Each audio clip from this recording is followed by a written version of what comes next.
Irmãos, a Bíblia fala das cãs, ou dos cabelos brancos, como sendo o sinal da sabedoria, da experiência,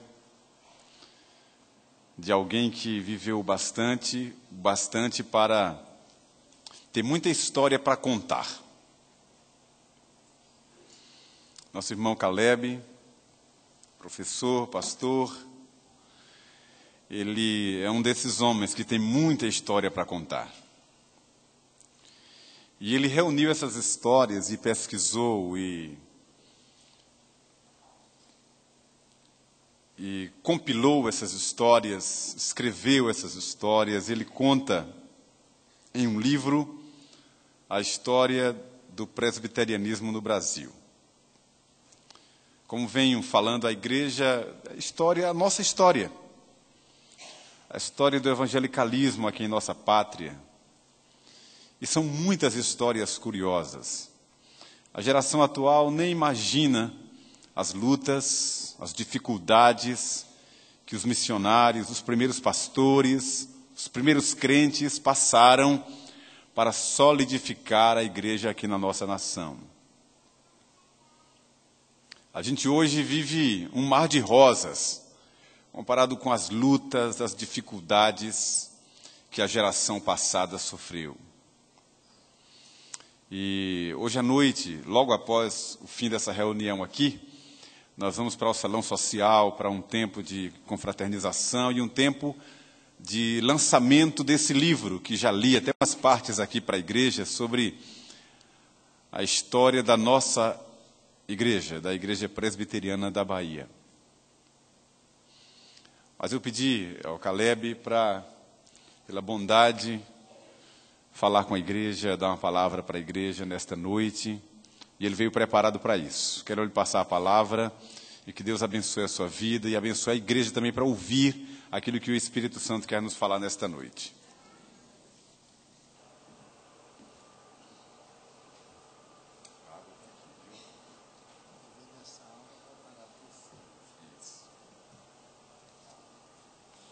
Irmãos, é uma grande alegria estar aqui nesta noite, e alegria e responsabilidade maiores de transmitir a mensagem aos irmãos e aos diletos ouvintes nesta noite. Eu quero falar durante 2 ou 3 minutos acerca dessa minha peregrinação, em que é lançado este livro, 150 anos de paixão missionária, e eu digo lá no livro que sem paixão não há missão, e esse livro tem sido um instrumento não só de instrução, de conhecimento, mas de campanha. E eu já venho fazendo isso, hoje mesmo de manhã, em Cachoeira, a 2ª igreja presbiteriana organizada no Nordeste, filha desta igreja aqui, organizada em 1875, em setembro daquele ano, e lá já fiz uma campanha para que cada crente seja um evangelista. O Brasil está precisando disso, a igreja está precisando disso, e que cada igreja seja uma agência evangelizadora. É bem verdade que a seara continua muito grande, imensa, cada vez maior. E os obreiros continuam poucos.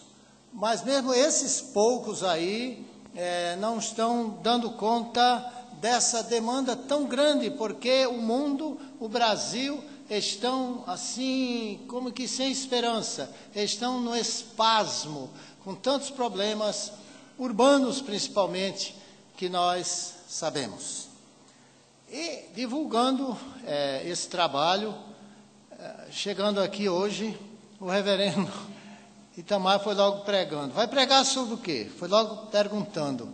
Bem, eu tenho uma mensagem que eu preguei na 5ª igreja, mais ou menos um pouco modificada, na 5ª igreja organizada no Brasil, num lugar chamado Borda da Mata.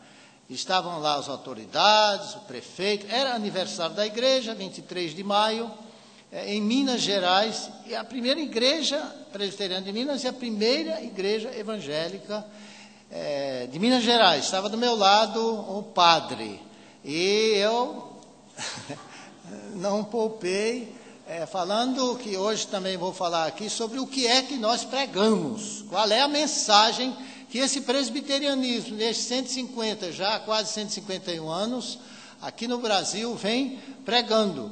E depois, o pastor é uma igreja presbiteriana independente, já está há muitos anos, estavam lá prefeitos, vereadores da cidade, da redondeza e tudo, e o padre teve a palavra, e ele foi dizendo, olha, esse pastor aí tem toda a razão.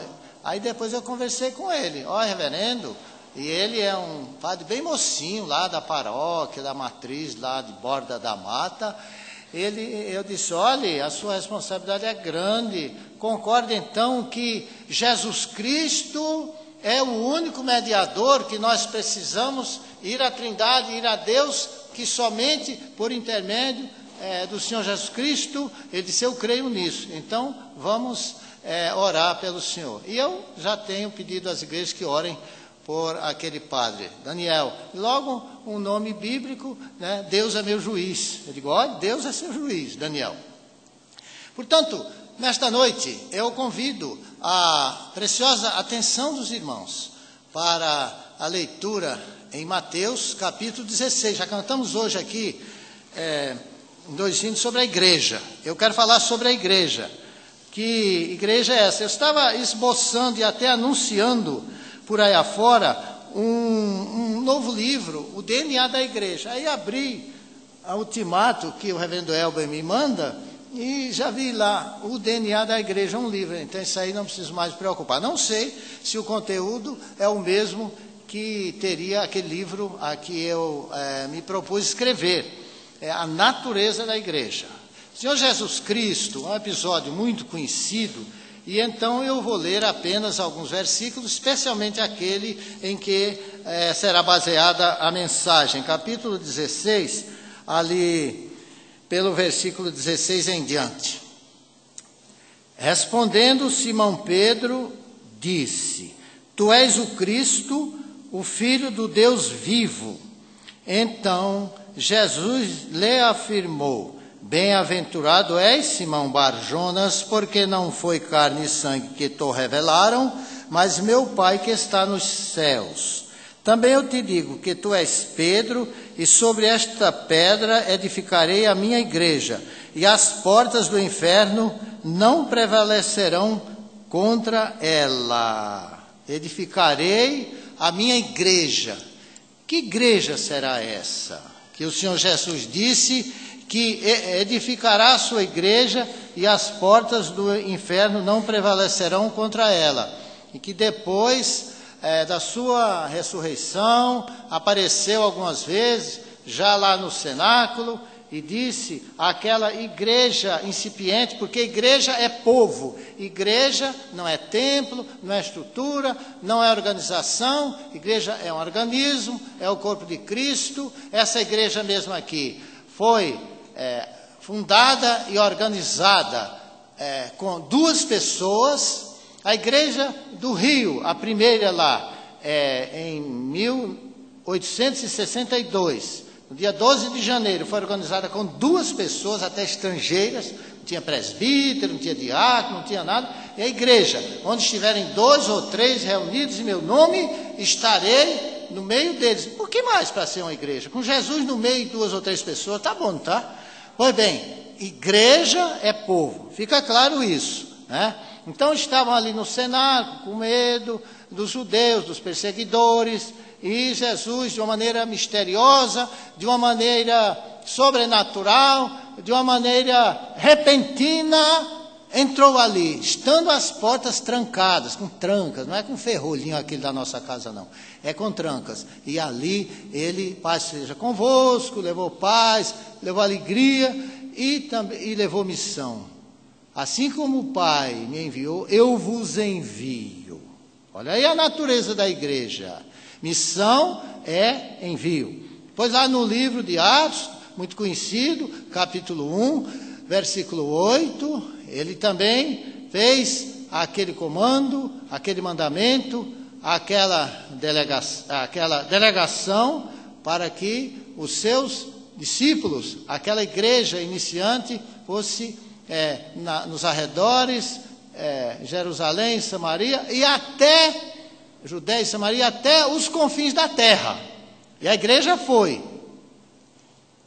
Depois disso, vamos ver a igreja crescendo, depois aparecem 120, depois 3.000 são batizados, depois vem perseguição, a igreja vai crescendo, enfim.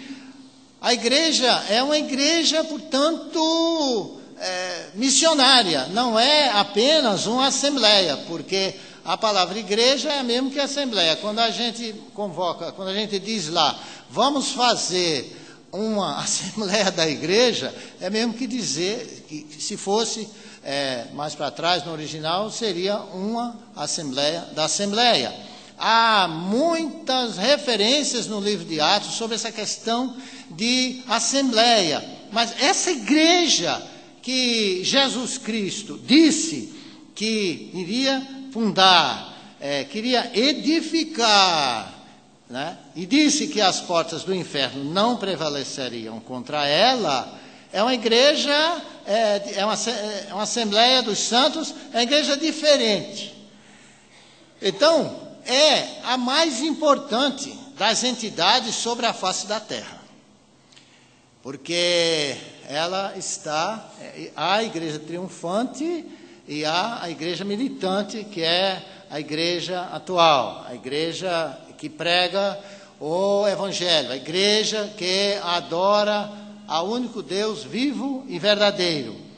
Por que será que essa igreja, sustento, é a maior entidade e mais importante e definitiva entidade na face da terra? Primeiramente, porque ela tem o grande líder, ela tem o grande comandante, nada menos do que Jesus Cristo. Ele diz: eu edificarei a minha igreja, e ele cuida dessa igreja. Quem é ele? O admirável Jesus Cristo, aquele diante de quem Nicodemos exclamou: mestre, bem sabemos que és vindo da parte de Deus, porque ninguém pode fazer os milagres que tu fazes se Deus não for com ele. Aquele que na noite do seu nascimento os céus se alegraram, um anjo do Senhor apareceu e diz: eis que vos trago novas de grande gozo, que hoje vos nasceu na cidade de Davi um Salvador, que é Cristo Senhor. Aquele que diante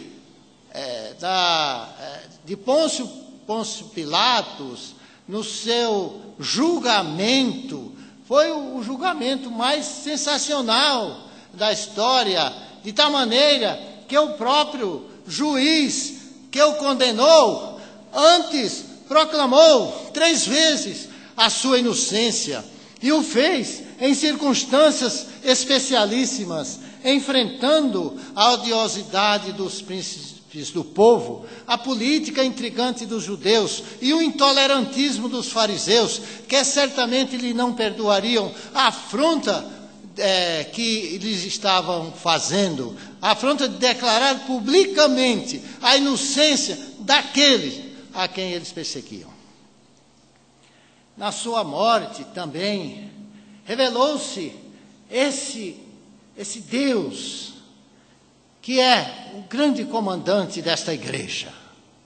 O centurião, depois que aquele espetáculo todo, quando o sol, num protesto solene, escureceu, a terra estremeceu, e muitos apareceram, mortos ressuscitaram e apareceram aos seus parentes, conforme está na Escritura, E o centurião, rasgado o véu do templo, exclamou: verdadeiramente este homem é o Filho de Deus.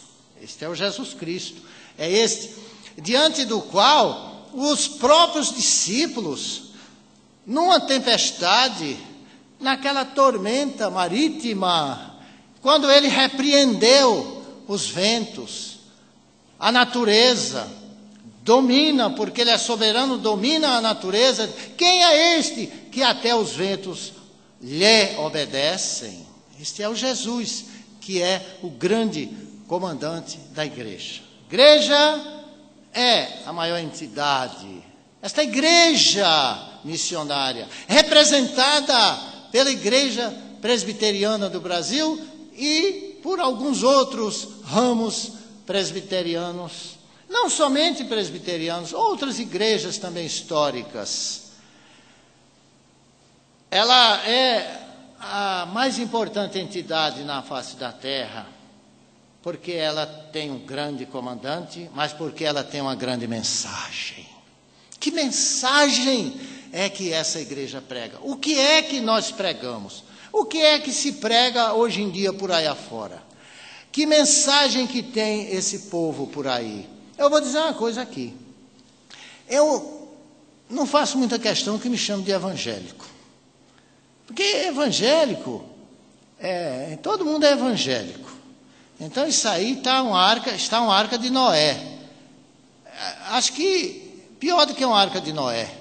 Porque a arca de Noé foi Deus que mandou povo, bicho, cobra, lagarto, elefante, bicho daquele tempo e de hoje também, foi tudo para lá. Então, foi uma coisa bendita. Mas está uma misturada tão grande, não pregam o verdadeiro evangelho. Isso por aí não é evangelho.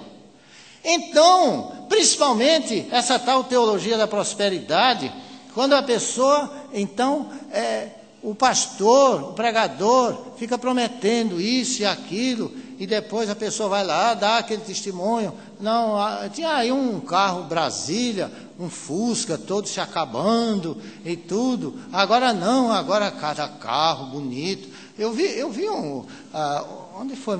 Em Aracaju. Eu fui com o pastor, meu hospedeiro lá, Neemias, em Aracaju. Lá se lembra muito do nosso querido pastor Itamar. E mandaram lembrança para ele, viu? Então eu fui lá e vi lá um Fusca daquele. Aí eu brinquei com o pastor, mas é um Fusca enorme agora, grandão. Disse: quanto custa esse carro bonitão assim?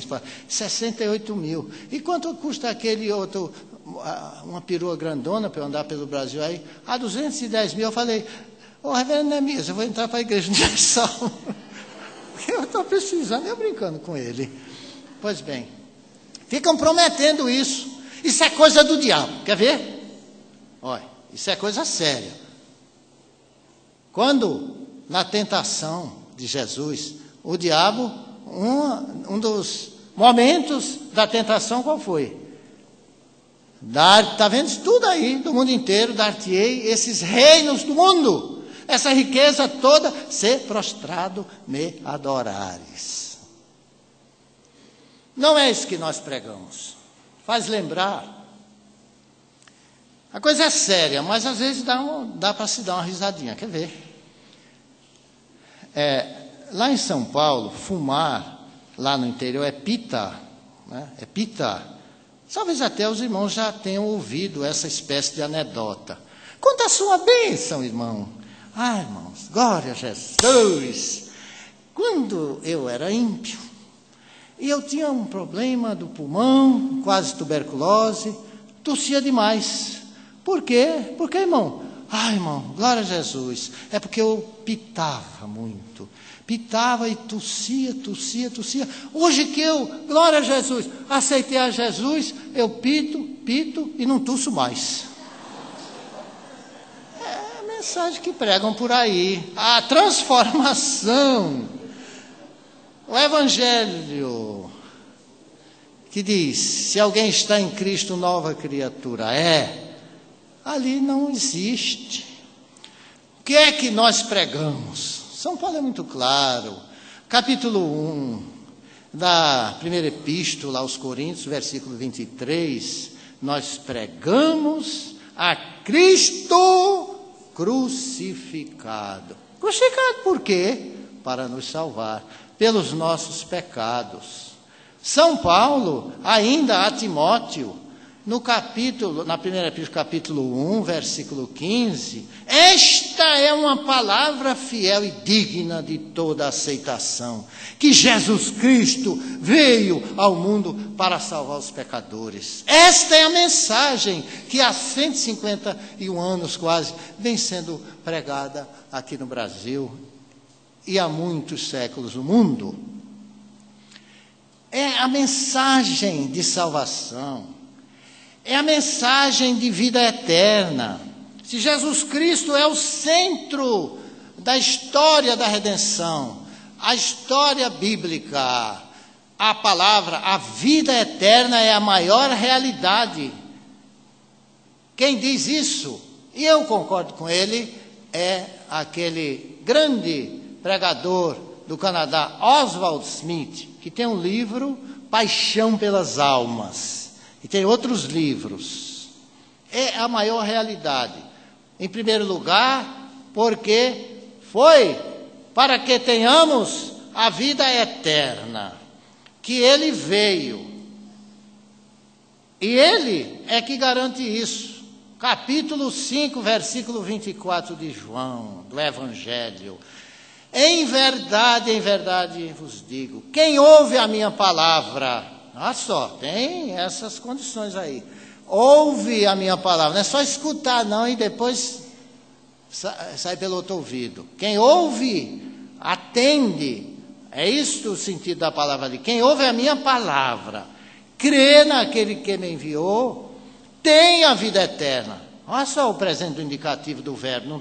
Não está dizendo, depois da morte eu vou ter a vida eterna. Não, tem a vida eterna. Ainda continuam os verbos no presente indicativo. Não entra em condenação, mas já passou da morte para a vida. Essa é a resposta a Nicodemos. É necessário nascer de novo. O que é o novo nascimento? Passar da morte para a vida.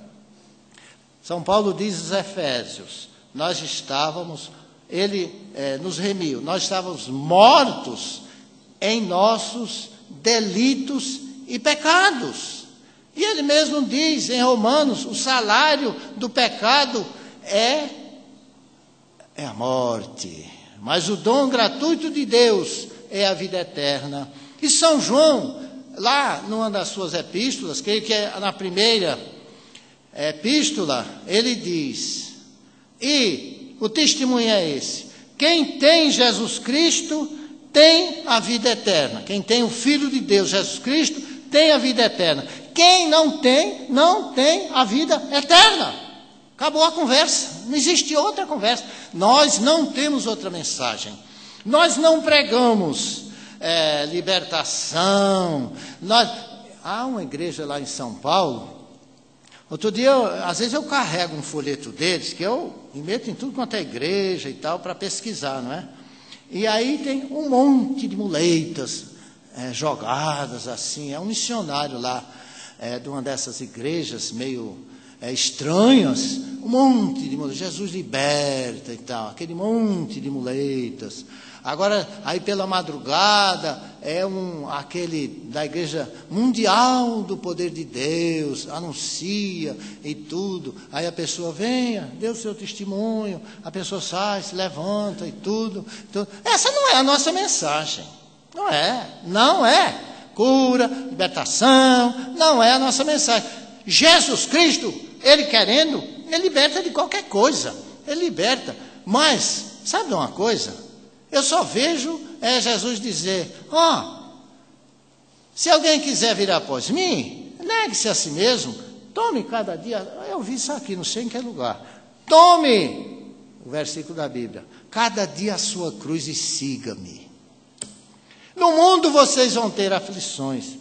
A nossa vantagem é que nós, como já temos a vida eterna e desfrutamos da vida eterna. Desde agora temos certeza absoluta, eu sei em quem tenho crido, Jesus anda conosco no deserto.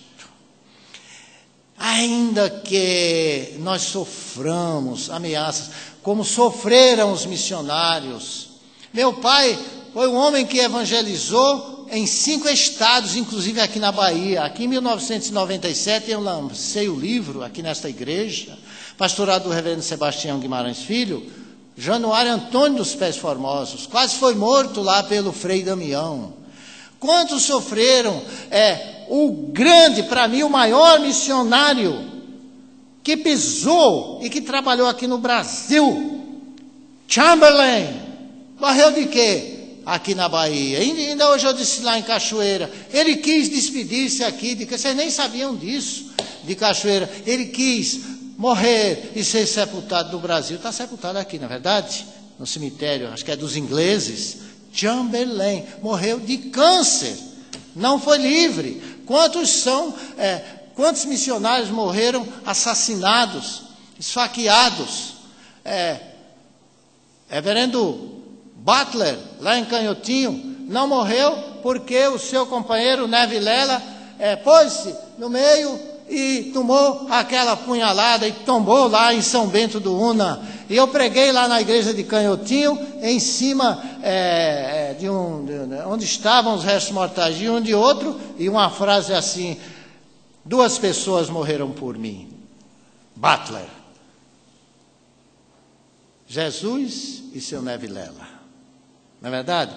Então, meus irmãos, o crente muitas vezes sofre, mas Deus Jesus disse: estarei convosco, mandarei o Espírito para consolar.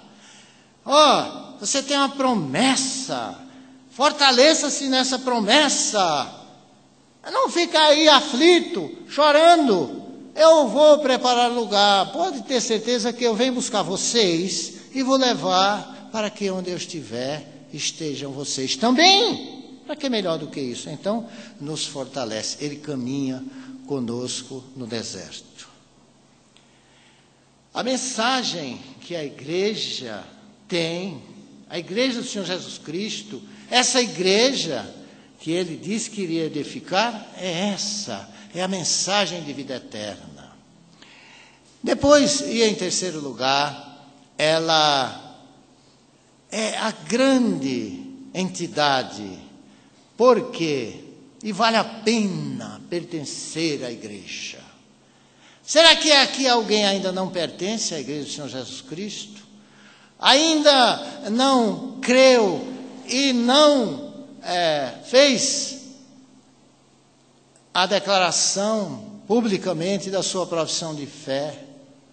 Pense nisso, não saia daqui sem pensar nisso seriamente.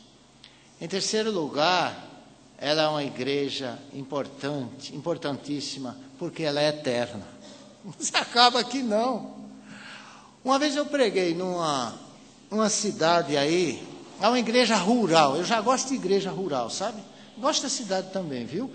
Mas aquela do mato, mas como cantam bonito. Outro dia eu levei um coral de uma igreja lá do mato para cantar numa cidadezinha, na Câmara Municipal, em Caldas, onde está sepultado o grande reverendo Miguel Torres, lá numa igreja presbiteriana, e eu estou de olho lá e já pedi a Deus, ele está abrindo as portas, fui lá na Câmara Municipal e tudo. Meus irmãos, essa questão da eternidade da igreja, e quando eu falei lá sobre isso, numa igreja, não em Caldas, em São João da Cristina, eu preguei sobre 4 igrejas de Jesus. Essa igreja aqui, que nós estamos vendo aqui, uma igreja que está lá no céu, que está na eternidade. Quantos, como diz aqui, quantos de nós já foram, né? Então, que está lá no céu. Nós temos uma igreja fora da igreja, filhos da igreja. Eu tenho um irmão, chama-se Abraão Soares. Ele é fundador do Atletas de Cristo, trouxe o Haggai para o Brasil, hoje é pastor lá no Rio de Janeiro. E ele ficou de me mandar um artigo que ele escreveu, onde ele diz: a maior igreja, essa igreja que está fora. Crentes que saíram ou fracassaram, enfim, essa terceira igreja. E há uma quarta igreja, que é aquela dos remidos, que nós não sabemos quem são, vive no meio da gente, são os eleitos, e que nós, o evangelho precisa alcançar através da nossa palavra. Mas essa igreja, ela é também eterna. Que grande bênção para nós, que grande, que gostosa, que admirável, que aceitável, que irrecusável realidade. Essa igreja é eterna. Quando Jesus Cristo vier buscar a sua igreja, ela subir ao encontro, os vivos, ao encontro dele nas nuvens, e os mortos de Jesus Cristo, naquele espetáculo mundial, o cemitério se abrindo. Por isso que os pentecostais dizem aleluia. Se abrindo, como disse no hino 292, o Jerônimo Gueiros, não é? Como foi para o céu Jesus Cristo há de vir, quando o som da trombeta ecoar, quando Cristo nas nuvens no céu surgir, eu irei te encontrar. E uma das estrofes, como nós estamos nesse mundo, muitas vezes padecendo dificuldades, problemas, perdendo entes queridos, e então Jerônimo exclama lá: este império do mal, vem, Senhor, destruir, vem, esposo celeste, reinar, vem, ó sol da justiça, no mundo luzir, ó meu rei, vem meu pranto estancar. Nós temos, não é esperança, nós temos a certeza de que nós estaremos na eternidade, na presença de Deus. Agora, eu penso que a gente não vai ficar lá só assim, sentado, contemplando. Acho que nós vamos ter alguma tarefa lá. Eu fico pensando assim. E outro dia eu tenho uma missionária no Timor-Leste, que eu apoio muito lá. Ela vai vir ao Brasil, ficar uns 3 meses aqui comigo, trabalhando aqui, pregando o evangelho por aí afora. E eu pergunto: Anabel, por que você tem esse amor assim e tal? Dizer, porque esse amor de levar aos perdidos, esse sacrifício no Timor-Leste, na Indonésia, é porque eu amo ao meu Senhor Jesus demais, porque Ele morreu na cruz, e eu tenho essa vontade de ir para lá. Meus irmãos, aquele cenário é diferente. Então, essa moça, quando eu faço alguma coisa, modestamente, humildemente para ela, então ela diz: Senhor, vai ter um galardão. E eu fico assim pensando, sabe que eu não penso em galardão? Indo para lá, já não está de bom tamanho? Mas, rapaz, já estando ali, é uma maravilha, não há felicidade maior. E temos garantia a vida eterna.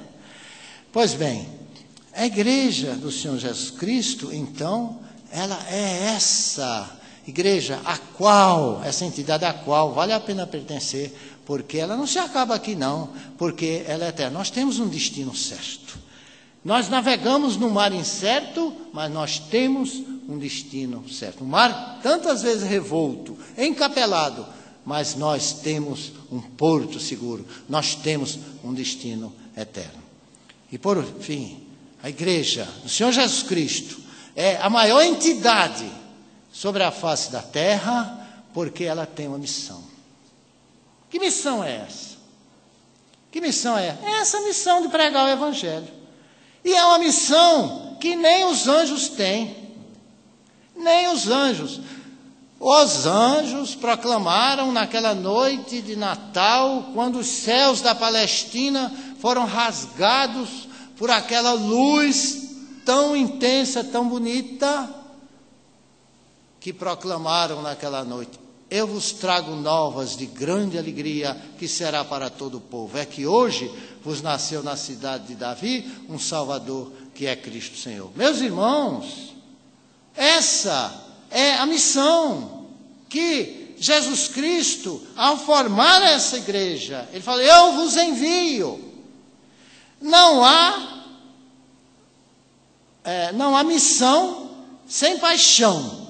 E um missiólogo já disse que igreja que não é missão, não é que faz missão, não é que ora pelos missionários, é preciso orar. Não é só que contribui para os missionários que estão muitas vezes além mar ou em todo o território nacional. É a que é missão, é que é a agência do reino de Deus aqui mesmo. Eu nesse livro estou dizendo, quando falo sobre a Bahia, Salvador, a carência desta cidade, que está precisando muito desta missão, que está precisando dessa mensagem. O mundo está precisando, Salvador, o Brasil, estão precisando desta mensagem. Se a igreja não é missão, não está levando o evangelho. Eu digo, Igreja Presbiteriana da Bahia, continue, seja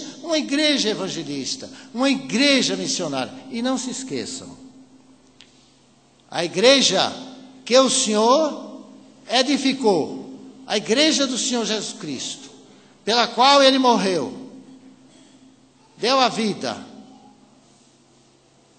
essa igreja, primeiramente porque tem Jesus Cristo como seu grande chefe, seu grande líder, seu grande comandante. Não precisa nem falar muito dele, que os irmãos já sabem. Depois, é uma igreja que tem essa mensagem que nem outra entidade tem, nem pode sustentar. Depois, é porque ela é uma entidade que não se acaba, ela é eterna. E por fim, meus irmãos, porque ela é portadora, é a única portadora desse estandarte, dessa mensagem de vida eterna. Não há esperança em outra entidade. Só há esperança no Evangelho. E quem anuncia o Evangelho é a igreja do nosso Senhor Jesus Cristo. Deus continue nos abençoando.